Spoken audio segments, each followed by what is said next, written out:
Hello my dear students, welcome to all of you again in my channel Shubh chemistry. तो बहुत बहुत स्वागत है आप सभी का।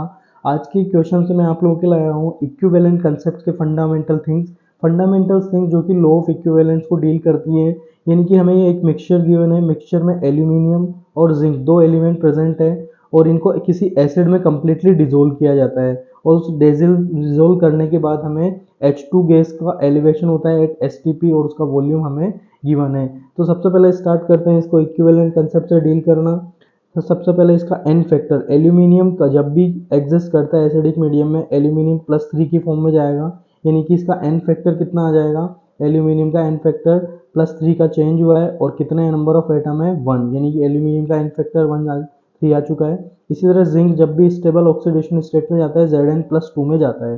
यानी कि बात करें तो इसका N factor change in oxidation state that is 2 और नंबर ऑफ एटम क्या है 1। यानी कि एन फैक्टर मेरे पास इजीली अवेलेबल हो चुके हैं।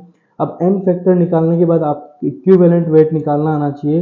इक्विवेलेंट वेट कैसे निकाला जाता है, इक्विवेलेंट वेट की बात करें तो होता है molecular weight divide by N factor. तो यहाँ पर मोलिकुलर वेट एल्यूमिनियम का कितना होगा, एल्यूमिनियम का एल्यूमिनियम 27 और इसका एन फैक्टर 3। इसी तरह जिंक की बात करें तो जिंक का 65 मोलिकुलर वेट और एन फैक्टर 2।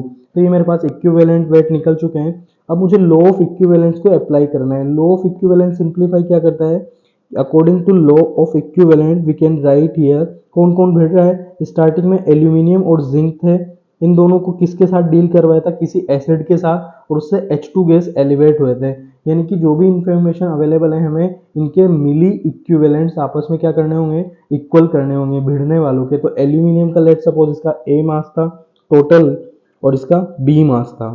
तो स्टार्ट करते हैं, इसका क्या करते हैं, weight upon equivalent weight. Equivalent weight निकल चुका है 27/3।